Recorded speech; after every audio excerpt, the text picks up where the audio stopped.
සුබදැසන සිරස pet clinic වැඩසටහන සමගයි ඔබ සම්බන්ධ වී සිටින්නේ.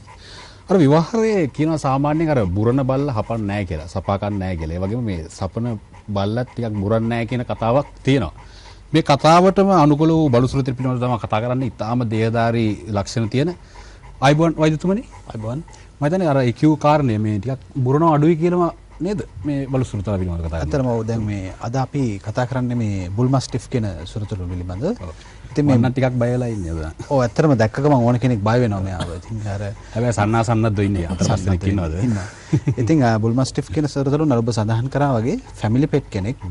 නමුත් අතීතයේදී පාවිච්චි කරලා තියෙන්නේ අර ඔබ සඳහන් කරා වගේ ටිකක් අර බය කරන වැඩවලට තමයි. අද වෙද්දී ෆැමිලි පෙට් කෙනෙක් විදියට සෑම නිවසකම ඇති කරන්න පුළුවන් විදියට ඇවිල්ලා දෙන හැබැයි ශ්‍රී ලංකාවේදී හරිම විරලයි මේ වර්ගයේ සුරතලුන් දක්නට ලැබෙනවා. මතන මිල ගණන් හින්දා වෙන්න තියෙන විරල බව තියෙන්නේ. තව ටිකක් කතා කරමු මේ අතීත වගතුක පිළිබඳව. අපි දන්නවා අර බුල්ඩොග් කියන අර අති දවන්ත අති කූර බලු සුරතලා පිළිබඳව. කොහොමද මෙයාගේ සම්භවය වෙන්නේ? කොහොමද අතීතය පිළිබඳව කතා කරනවද?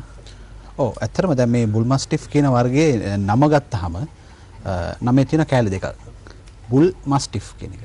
ඒතකොට බුල්ඩොග් සහ මස්ටිෆ් කියන වර්ගයෙන් තමයි මේගොල්ලෝ හැදලා තියෙන්නේ. ඒතකොට මස්ටිෆ් කියන වර්ගයෙන් 60%කුත් බුල්ඩොග් කියන වර්ගයෙන් 40%කුත් එකතු වෙලා තමයි මේ වර්ගයේ ලෝකෙට නිර්මාණය කරලා තියෙන්නේ.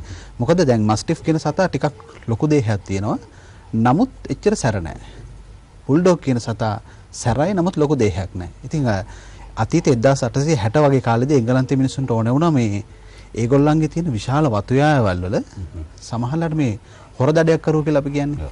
හොරෙන් ඇවිල්ලා අර මුරකාරයට හොරෙන් ඇවිල්ලා මේ දඩයන් කිරීම කරනවා. ඉතින් මුරකාරයට ඕක ඉතා ඉක්මනින් දිව යාම ඉතාම අපහසුයි. ඒක නිසා ඒගොල්ලෝ තීරණය කළා හොඳයි අපිට ඒ සඳහා අවශ්‍ය වෙන සුරතරෙක් නිර්මාණය කළ යුතුයි. එහෙම හිතාගෙන දැන් මේගොල්ලන්ගේ විශේෂම හැකියාව තමයි ඕනම කෙනෙක්ව ගිහිල්ලා අල්ලනවා. හැබැයි ලොකු හානියක් කරන්නේ නැහැ. ඕනම කෙනෙක් ඉතාම විශාල වේගයකින් හොඳ වේගයකින් දුවන්න පුළුවන්. ඒ වගේම දැක්කමත් ඇත්තටම ලොකු බයක් නැහැ තියෙන්නේ. ඉතින් ඒ අතීතේ පාවිච්චි කරේ මේ වතු වල ආරක්ෂකයෙක් විදිහට සහ ඊට පස්සේ දකුණු අප්‍රිකාව අපි දන්නවා දියමන්ති ආකාරවල ආරක්ෂාව සඳහා මේ බුල් මස්ටිෆ් කියන සුරතලුන් පාවිච්චි කරා. නමුත් අද වෙද්දී නිවෙස් වල ඇති කරන පෙට් කෙනෙක් විදිහට තමයි වෙලා තියෙන්නේ. මතර ශක්තිවන්ත බව පිළිබඳව කතා කරනවා අනිවාර්යයෙන් පිළිගන්නවා මේ ශක්තිවන්තම බලුසුරුතෙක් කියන කාරණේ. දැන් මේ අපිට බලන් ඉන්නකොට පේනවා නිකන් මේ ආරක්ෂාව සඳහා තමයි මේ බලුසුරුතල ඇති කරන්න පුළුවන් කියන කාරණේ. දැන් අපි දන්නා ඕනම සතුරෙක් ආවම පෙරලා ඔහුට පහර දෙන්නේ නැහැ. නමුත් ඔහුව යම්කිසි අවස්ථාවක රැක ගන්න පුළුවන්, රඳවා ගන්නට පුළුවන්. මේ කාරණේ පොඩ්ඩක් කතා කරමු ටිකක්. ඔව් ඇත්තටම දැන් විශේෂයෙන් මේගොල්ලන්ගේ තියෙන හැකියාව තමයි ඇත්තටම අර අපි කියන facial expressions එහෙම නැත්නම් මූණෙන් ලබා දෙන අර බයභාවය.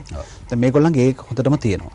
ඒ වගේමයි සතුරෙකුට දුවලා ගිහිල්ලා ඉතා වේගින් ඇත්තටම මේගොල්ලෝ ඉතා වේගෙන් දුවන්න පුළුවන්. හොඳ බාහුව තියෙනවා. ශක්තිමත් අර ඇත්ලටික්ස් ලගේ.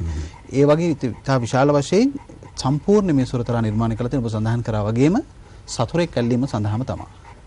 ඒක තමයි මේගොල්ලන්ගේ තියෙන විශේෂය. මම කොහොමද ශක්තිවන්තයෝ කොහොමද නිහඬයි. නිශ්ශබ්දයි. සුරේෂ් ගමගේ මම හිතන්නේ ප්‍රසිද්ධ ජනප්‍රිය නළුවෙක් අද දවසේ එක් වෙනවා. මම හිතන්නේ මොහු ආවම හිතනවා ඉතින් මොකටද අද මේ වැඩසටහනට සම්බන්ධ වෙන්නේ කියන කාරණේ. අපි දන්නවා බොහෝ චැරයිටිස් වෙනවා. දැන් අපි දන්නවා ඔටාරාලා වගේ අවි කුමා යහලි පවුලේ වගේ දම්මිතා බේරත්න වැනි අය. ඒ වගේම යුරෝපියට ගත්තොත් අපි දැන් එලිසබෙත් ටේලර්, ජොනි ඩෙප් මගේ ප්‍රියතම නළුවා කිසිල් ලෙජන්ඩ් කියලා කියන්නේ මම නේ. මතනේ ඔවුන් කියනවා උන් සඳහන් කරනවා මේ ධානයේ සමවැදලා තවත් චිත්‍රපටයක රංගනය කරන්න හෝ යම්කිසි දෙයකට සම්බන්ධ වන්නට දැන් අපි දන්නවා මේ සමාජයට පරිසරයට අපි ආදරය කරනකොට පෙරලා අපිට විශ්ව ශක්තිය ලැබෙනවා. මේ බලුසුරුතුලුන්ට ඒ වගේම බලලුන්ට ලේනන්ට මේ වගේ අයට අපි මේ සුරතුලුන්ට ආදරය කරනාම ඔවුන්ගෙන් පෙරලා අපිට පුදුමාකාර ශක්තියක් ලැබෙනවා. මේ අර ධානගතව ඉඳලා ඊළඟ වැඩසටහනකට ඊළඟ වැඩකටයුත්තකට පුදුමාකාර ශක්තියක් කියලා. මම දැන් සුරේෂ් ඒ ගැන පොඩ්ඩක් කතා කරමු. මම දැන් ඔබ ගොඩාක් ආදරය කරනවා මේ සුරතුලුන්ට. ඇත්තටම කියනවා නම් මේ ආදරය කියන දේ ඒක සත්තුන්ද මිනිසියෝද කියන එක නෙමෙයි වෙනස තියෙන්නේ. ඇත්තටම මේ සාමාන්‍ය මිනිසයාට වඩා මට තියෙන එක්ස්පීරියන්ස් එක අනුව නම් සත්තුන්ට මේ අපේ බල්ලන්ට ගොඩාක් සෙන්ස් එකක් තියෙනවා. ඒ සෙන්ස් එක මේ ඕනම පාර යන හැම බල්ලෙකුටම තියෙනවා. මොකද ඔය ඉව කියන දේ මිනිසයාට වඩා බල්ලන්ට වැඩි. ඒ කියන්නේ ඒගොල්ලන්ට දැනෙනවා හොඳ දේ සහ නරක දේ. අපි කියනවානේ මේ සමහර මිනිස්සු බල්ලෝ කියලා. ඇත්තට මේ කතාව වැරදි. එහෙම වෙන්න බෑ. මොකද බල්ලා කියන සතාට ආදරය, දයාව, කරුණාව හරියට අවශ්‍යයි. ඉතින් ඇත්තටම දැන් අපි සමහර ගෙවල් වලට යනකොට සමහර අය බයෙන් යනවා. නමුත් ඒ බල්ලට අපි යම්කිසි හානියක් කරොත් ඒ කියන්නේ අපි ඒ බල්ලට යම්කිසි වෙනසක් කරන්න යනවා නම් සමහර වෙලාවට ඒ බල්ලගෙන් අනිවාර්යෙන් අපිට හොඳ ප්‍රතිචාර ලැබෙන්නේ නැහැ. ඉතින් මං කියන්නේ මේ විශ්ව ශක්තියත් එක්ක මේගොල්ලන්ගේ තියෙන අර ඉව කිලෝමීටර් ගණනාවක් ડોක්ටර් දන්නේ නැහැ සමහරට කිලෝමීටර් ගණනාවක් ඈතට මේගොල්ලන්ගේ විහිදෙනවා. ඉතින් මේගොල්ලන්ට දැනෙනවා දැන් අපි ඉන්න 4 දෙනාගෙත් මේ බල්ලෙන් කිසි කරදරයක් දැන් මේ මූ දැක්කම ඇත්තටම අපිට ගොඩක් බල්ලව දැක්කම ගොඩාක් බයක් දැනෙනවා. ඇත්තටම දැන් බලන්න අපි මෙතන කතා කරනවා අපි ඔහුට දැනෙනවා ඇත්තටම අපි ආදරෙන් සහ මොන හරි මේ මෙතන ලොකු සම්බන්ධතාවයක් ඇති කියලා. ඉතින් ඒක නිසා මං කියන්නේ සාමාන්‍ය මිනිස්සුෙකුට බල්ලන්ගේ දැනෙන හැඟීම් දැනීම හරීම අහිංසකයි. ආදරය අනිවාර්යෙන් මිනිසයාට ලැබෙනවා හරියට සැලකුවොත්. බල්ලා කියනකොට නිකන් හිතනවා ඇති බල්ලා කියන්නේ නිකන් අර මේ හරිම අල්ප වචන ඒ කියන්නේ ව්‍යාකරණ නැති නිකන් බාල බොළඳ අදහසක් කියලා. නමුත් මේ වැඩසටහන නර්මලේ අඳුරුතුමෙක් මේ මහාචාර්යතුමෙක් මට කතා කරා වැඩසටහන ඉවරලා මේ බල්ලා කියන වචනේ තමයි හරිම සිංහල වචනේ. සුනකයාට අමතරව මේ බල්ලා කියන එක ආමන්ත්‍රණය කරන්න කියන කාරණේ.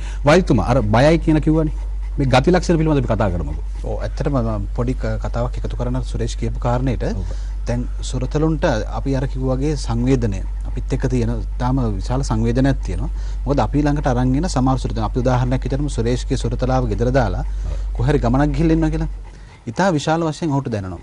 රෝගයක් හැදෙනවා separation anxiety කියලා කියන්නේ අපි. සමහරලාට කන්නේ බොන්නේ නැහැ අපි ළඟට අරන් එනවා ප්‍රතිකාර සඳහා අපි බලපුවම කිසිම රෝගාබාධයක් නැහැ. සම්පූර්ණයෙන්ම තියෙන්නේ මානසික රෝගාබාධ. ඉතින් ඒ තරම් අපි සඳහා මේ ඔකේ තියෙන සම්බන්ධතාවය ඉතා වැඩි. අර ඔබ සඳහන් කර විදිහට බුල් මාස්ටිෆ් වර්ගය ගත්තොත් එහෙම දැන් මේගොල්ලන්ගේ ගතිගුණ ගත්තොත් එහෙම මේගොල්ල බය නැහැ සාමාන්‍යයෙන්. ඒක තමයි තියෙන විශේෂිතම කාරණේ මේගොල්ල බය නැහැ. ඕනම දෙයක් පිළිබඳව හොඳ ආත්ම විශ්වාසයකින් යන්න පුළුවන්. මතන ඊට අමතරව වෛද්‍යතුමා කතා කරන දේහ ස්වරූපය පිළිබඳව කතා කරනකොට නිකන් අර ස්වරූපයෙන් පෙනෙනවා අපිට මේ ජලය රැඳෙන්නේ නැති ආකාරයේ සමක් තියෙන ආකාරයක්. ඒ වගේම රෝම කූප උනත් ඊටාම කෙටි රෝම කූප දකින්න ආකාරය. මේ දේහ ස්වරූපයේ විශේෂ ලක්ෂණ පිළිබඳව අපි ටිකක් වැඩියෙන් කතා කරමු. ඔව්. දැන් මෙයාගේ දේහ ස්වරූපය ගත්තොත් එහෙම දැන් මේ අද ගෙනල්ලා ඉන්න සුරතලා ඇවිල්ලා බ්‍රින්ඩල් කාලයක නැත්නම් අපි කියන වෛරන් සහිත. දැන් මේගොල්ලන්ගේ වර්ණ තුනක් ඉන්නවා. රතු පැහැට උරු පැහැ, ෆෝන් කාලයක නැත්නම් දුමුරු පාට සහ මේ වෛරම් සහිත ස්වභාවය. මේගොල්ලන්ගේ ලෝම ගත්තාම ඊටාම කෙටි ඝන අය ඔබ සඳහන් කරා වගේ අර කාල ගුණෙන් දේශ ගුණෙන් විවිධ උපද්‍රව වලින් ආරක්ෂා වෙන්න හොඳ ආස්තරණයක් විදිහට පිළිහිලා තින්නේ. ඊටාම තුනී නමුත් හොඳ මේ කාල ගුණෙන් ලැබෙන යම් කිසි තත්ත්ව වලින් ආරක්ෂා වීම සඳහා තමයි මේ සම නිර්මාණය වෙලා තියෙන්නේ. සාමාන්‍ය ස්වරූපයෙන් බලනකොට නිකන් කම්මැලි බඩු සුරතෙල්ද කියලා හිතන කාරණා තියෙනවා. මම හිතන්නේ අර සුලභ රෝගාබාධ පිළිබඳව අපි කතා කරන විතර මම ශ්‍රේෂ්ඨ එක්වෙනට කැමැති. බොහෝ විට චිත්‍රපට නිෂ්පාදනය වෙලා තියෙනවා මේ ලෝකයේ තුල ලංකාවේ හෝ පිටරට තාමත්ම මේ අද්විතීය චිත්‍රපටි මේ බඩු සුරතලුන් සම්බන්ධ කරගෙන මම හිතන්නේ ඔබටත් අත්දැකීම් ඇති ඒ චිත්‍රපට නවල පොඩ්ඩක් අපිට ගැන කතා කරමු. අර ડોක්ටර් කිව්වනේ මේ ගෙදර ඇති කරන සතා බල්ලාට මෙහෙම ගෙදරින් ස්වාමීන් නැති වුනහම අසනීප වෙනවා සහ ඒ ෂොක් එකක් වගේ නිකන් පාළුවක් කාන්සියක් දැනෙනවා කියලා. ඇත්තටම ජපානයේ වගේ සතසිද්ධියක් තියෙනවා. මේ එක්තරා පරම්පරාවෙන් පොඩි කාලේ එයාගේ අම්මයි තාත්තයි ඒ ළමයාගේ අම්මයි තාත්තයි පොඩි බලු පැටියෙක් ගෙදරට ගේනවා. ගෙනල්ලා ඒ ළමයාත් එක්කම ඒ වයස හා සමානව ඒ බලු පැටියා ක්‍රමක්‍රමයෙන් වැඩි වෙටපත් වෙනවා. ඇත්තට ටික කාලයක් කොහොම යනකොට එයා මේ ඒ ළමයා ඇත්තටම මේ බලුපැටියට තමන්ගේ පවුලට වඩා බලුපැටියට ආදරය කරනවා. ඒ කියන්නේ කෑවද බිව්වද එයා කන්නත් ඉස්සෙල්ලා ඒ බලුපැටියා කෑවද බිව්වද කියලා හැමතිස්සෙම ඒ බලනවා. බල්ලා ගැන විනාඩිය ඒ මිනිස්සේ හරියට මේ ආදරය කරන්න පටන් ගන්නවා. කොහොම හරි රස්සාවට යනකොටත් යන්නේ මේ රේල්වේ ස්ටේෂන් එක ගාවට ගිහිල්ලා බලාගෙන ඉන්නවා. ආයිත් ඔෆිස් එක ඇරලා එනකොට බල්ලා ආයිත් ගෙදර එනවා. ඔහොම කාලයක් යනකොට ඔය මිනිස්සේ ඇක්සිඩන්ට් වෙලා මේ නැති වෙනවා. නැති වුනහම බල්ලා හැමදාම මේ ගිහිල්ලා මේ ස්ටේෂන් එකේ බලාගෙන ඉන්න එනකම් ඇත්තටම ඒ ස්වාමී එනකම් ඇත්තට ඒක චිත්‍රපටිය නැගුවා. ඒකේ නම හචිකෝ.